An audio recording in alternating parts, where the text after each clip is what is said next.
Hello everyone, welcome back to my channel. कैसे हो आप लोग? आई होप आप सभी लोग बहुत अच्छे होंगे। मैं भी ठीक हूँ। और ये ब्लॉग कल से ही कंटिन्यू है। कल बहुत ज़्यादा लंबा ब्लॉग हो गया था, इसलिए मैंने कट कर दिया था। एक्चुअली नहाने धोने के बाद से जो स्टार्ट किया था वो समझो कि रात तक चला था, तो इसलिए ऑब्वियसली बहुत बड़ा हो ही जाएगा। तो कल मैंने फ्रिज भी साफ़ किया था।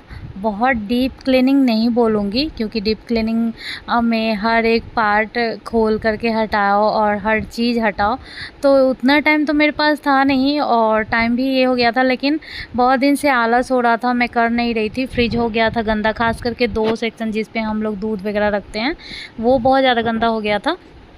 और क्योंकि मैं कोई मैट वगैरह नहीं रखती हूँ तो और भी ज़्यादा गंदा होता है। मैट रहता है तो चलो उसको साफ़ करके लगा दो, फिर मैट नहीं रखो तो फिर वो गंदा तो होगा ही। और एक दिन करेला का बीज था और उस पे दूध वाला जो पतीला है वो चला गया था और मुझे पता नहीं चला। और मैं जब फ्रिज में डाली वो दूध तो तब तक मुझे पता नहीं चला। जब मैं दोबारा से निकाली तो देखा कि ये रेड रेड सा और तभी से दाग लग गया था। तो मैं सोच रही थी बस इतना ही साफ़ कर लूँ, लेकिन फिर भी थोड़ा बहुत ना सब्ज़ी वाला बास्केट हो जाता है गंदा। और फिर जिधर पानी रखते हैं उधर भी मैं कट करके दूध जो बचा रहता है पैकेट में वो डाल के रखती हूँ, तो थोड़ा सा वो गिर गया, कभी कभी दही गिर गया, तो ऐसे में ना गंदा हो ही जाता है। 1-2 मन तो हो ही गया था। तो मैं सोच रही थी साफ़ कर दूँ, ज़्यादा नहीं थोड़ा बहुत।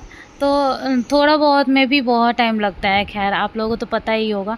तो देखो 2-3 जो है वो मैंने निकाल दिया है चीज़ें, और जो भी एक्स्ट्रा चीज़ें था वो मैं फ्रिज में ही रहने दी हूँ। ऊपर फ्रीज़र में भी है जो मटर वगैरह होता है, फ्रोज़न मटर वो, और उसके नीचे है दूध, आप देख सकते हो दूध का पैकेट। तो ये सब मैं नहीं निकाली हूँ क्योंकि बाहर निकालने से वो कहीं ख़राब ना हो जाए गर्म ठंडा हो करके, इसलिए मैं नहीं निकाली। कम से कम इतना ठंडा तो रहेगा ही, फ्रिज थोड़ा देर बंद भी रहेगा तो भी, तो इसलिए मैं निकाली नहीं उसको। और इतना ज़्यादा गंदा हो गया था। और एक ना ये सूती जो कॉटन बनियान होता है उस टाइप का कपड़ा मैं ली हूँ, जो कि साफ़ है, मतलब उससे बस मैं टेबल साफ़ करती हूँ, तो टेबल साफ़ करने वाला तो साफ़ ही रहेगा। तो पहले कुछ लिक्विड डाल करके साफ़ की हूँ, उसके बाद पोंछ रही हूँ, तो वो कपड़े और पानी से मतलब पोंछ रही हूँ अच्छे से। और कल मैं पहनी थी साड़ी, आज भी पहनी हूँ, बट आज मैंने कोई ख़ास ब्लॉगिंग नहीं किया है, क्योंकि होता है ना घर में हर रोज़ एक जैसा सिचुएशन नहीं होता है। तो बाबू आज सोया ही नहीं है, मैं कब से उसको सुलाने का ही कोशिश कर रही हूँ अभी तक, जब मैं एडिटिंग कर रही हूँ तब तक। लेकिन मिट्टी सो गई है और बाबू नहीं सोया है, और वो नहीं सोया रहता है ना तो थोड़ा सा परेशान करता है। मुझे ऐसा लगता है कि सो जाए, फिर मैं ऐसा करूँगी अगर नहा के जस्ट जो कपड़े पहनते हैं अगर वो साड़ी पहन लिया तब तो ठीक है चलो, लेकिन अगर उस टाइम नहीं पहना तो बाद में ऐसा लगता है। और ये मैं दिखा रही हूँ दही, जो कि पूरा 1 लीटर था और पूरा जो है एक्सपायर हो गया है, फेंकना पड़ेगा। दया आता है ऐसे में, तो फेंकना पड़ेगा इसको। तो वही मैं बोल रही थी, आज ऐसा हुआ कि नहाते नहाते, जैसे कि जिस दिन हेयर वॉश करना होता है उस दिन नहाने में टाइम लग जाता है, क्योंकि शैम्पू करने के बाद अगर मास्क लगाओ तो फिर 10 मिनट मास्क रखो और फिर थोड़ा सा मतलब एक्स्ट्रा टाइम लग जाता है। और उस टाइम जो मिट्टी का लाने का टाइम होता है उस टाइम में एकदम एक्यूरेट टाइम नहीं हो पाता है। तो मेरा ना ऐसा हुआ कि मुझे लगा लेट हो जाएगा, तो जल्दी जल्दी में मैंने कोई और ही ड्रेस पहन लिया और फिर मिट्टी को लेकर के आई, फिर जाकर तो पूजा की और मतलब बाल पोछी तो कुछ भी की। तो ऐसे में साड़ी क्या ही पहनती हूँ उस टाइम, और फिर भूख तो लगी जाती है ना 12 बजे तक। तो फिर उसके बाद मिट्टी को खाना खिलाई, फिर मैं ऐसे करके 12:30 में मैं तो खुद खाना ही खाई हूँ। तो इस चक्कर में मैं साड़ी नहीं पहन पाई थी। लेकिन आज है तीज, आज है चौरचन। मेरी मम्मी तो करती थी तीज, अभी 2 साल पहले छोड़ दिया है, क्योंकि तीज और चौरचन दोनों मम्मी करती थी। घर में बहू भी नहीं थी, बेटी भी नहीं थी, और सारा काम तीज में बहुत कुछ बनाना पड़ता है और चौरचन में भी बहुत कुछ बनाना पड़ता है।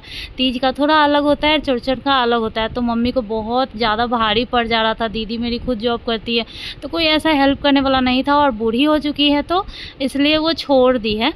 और मेरे ससुराल में तो किसी ने अभी तक रखा ही नहीं है तीज का व्रत, तो इसलिए मम्मी जी बोलती है कि अभी कोई नहीं किया। तो थोड़ा सा डर लगता है ना कि कोई भी जो है वो फास्ट कोई भी व्रत अगर पहले बार करो तो थोड़ा डर लगता है, तो इसलिए मैंने भी अभी तक नहीं रखा है। लेकिन हाँ, सुहागनों का दिन है, थोड़ा सज सवर लिया करो, थोड़ा सा तैयार हो जाओ। साड़ी अगर नहीं पहनती हो रोज़ तो पहन लो। तो और क्या है, ज़रूरी नहीं है कि फ़ास्ट रखो तभी भगवान खुश रहेंगे, नहीं भी फ़ास्ट रखेंगे तो भी मन से तो उस दिन भगवान को, मतलब उस दिन क्या, वैसे तो रोज़ ही मतलब भोलेनाथ को और माँ गौरी को पूजा मैं करती ही हूँ, मेरे मंदिर में वही भगवान हैं ही। लेकिन फिर भी एक होता है ना, कुछ स्पेशल दिन है उन लोगों का, तो थोड़ा सा अच्छा मतलब मना लो, ज़रूरी नहीं है कि अगर नहीं होता है तो नहीं कर सकते हैं। तो बस वही है। और कहते हैं कि मतलब मैंने ये आज सोचा है टाइटल भी रखूँगी, मतलब बोलते हैं भारतीय नारी की पहचान है साड़ी और भारतीय संस्कृति है, मतलब इसमें साड़ी जो है वो पहचान है हमारी, ऐसा करके बहुत सारा कहावत बना हुआ है। लेकिन मुझे ऐसा लगता है, मतलब मैं इस चीज़ का विरोध नहीं कर रही हूँ, मतलब मैं होती कौन हूँ विरोध करने वाली, चाहे जो भी हो, बट मुझे ऐसा लगता है कि साड़ी से मतलब साड़ी पता नहीं किस थॉट से ऐसा मतलब रखा गया होगा कि हाँ वो साड़ी पहचान है, या फिर साड़ी अच्छा होता है, या फिर मतलब साड़ी में मतलब किस लिए, इसीलिए कहा जाता होगा ना कि पूरा शरीर ढका रहे, थोड़ा मर्यादा में रहे। तो मुझे ऐसा लगता है कि पहले जैसे लोग रहते होंगे वैसे तो अब रहते नहीं है, तो पहले वाला साड़ी का अब कोई अर्थ ही नहीं रह गया।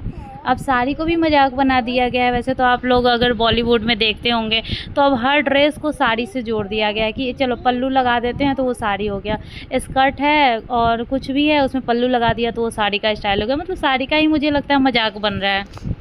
और तरह तरह का साड़ी बनना, readymade ready to wear sari और बहुत तरह का साड़ी, मतलब पहले के जो ज़माने में औरतें साड़ी पहनती थी तो साड़ी पहना, पूरा सर पे हमेशा पल्लू रहता ही था, तो इस तरह से पूरा ढका रहता है कि चलो आगे से भी पूरा है और सर तक है।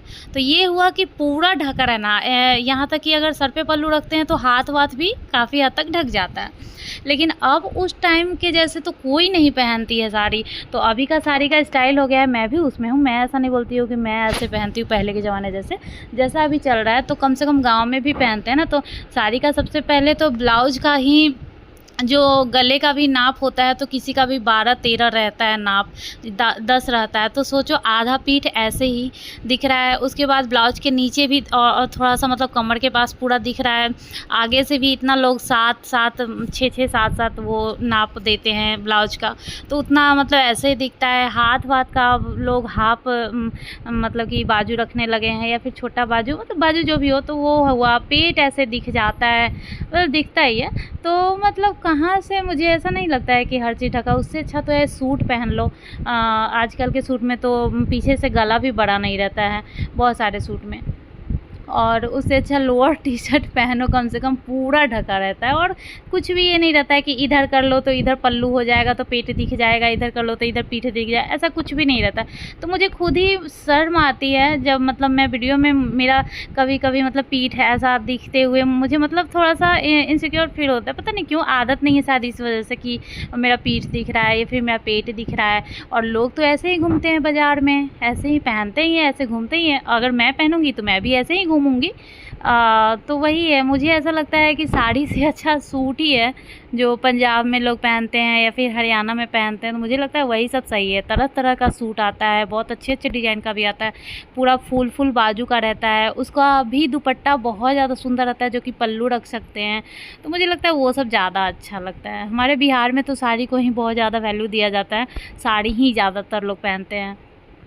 खैर बहुत हो गई साड़ी की बात, अब चाय की बात करते हैं। चाय बहुत सुंदर बना है, मतलब जो चाय लवर होगा उसको ज़रूर ये मेरा चाय पसंद आ जाएगा। और हाँ, साड़ी चेंज करके मैंने बहुत सारा काम किया है, जो इतना जो मैंने बकवास किया उसके अंदर चला गया, वो सारा काम मैं बता नहीं पाई।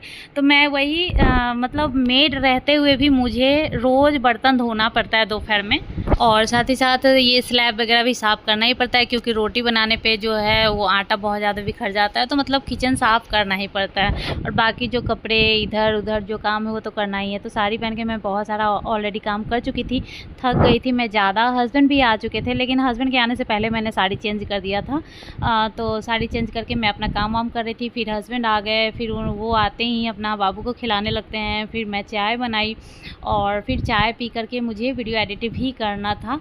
तो यही सब, आज का चाय बहुत देखने में बहुत सुंदर लग रहा है, मैं वीडियो में भी ले रही हूँ। और ये ब्लू मेरे हस्बैंड का, रेड मेरा है कभी कभी चेंज भी हो जाता है। गाइस चाय बन चुका है और शाम हो चुका है, और आज ब्लॉग लगभग स्टार्ट किया था नहाने धोने के जस्ट बाद से ही, पूजा करने के बाद से ही। तो ये ब्लॉग चाय पे ही एंड हो रहा है, हमारा फेवरेट चाय, लेकिन बहुत लेट से फर्स्ट चाय, मतलब वैसे तो थर्ड बोल सकते हैं, लेकिन शाम का पहुँच जाए।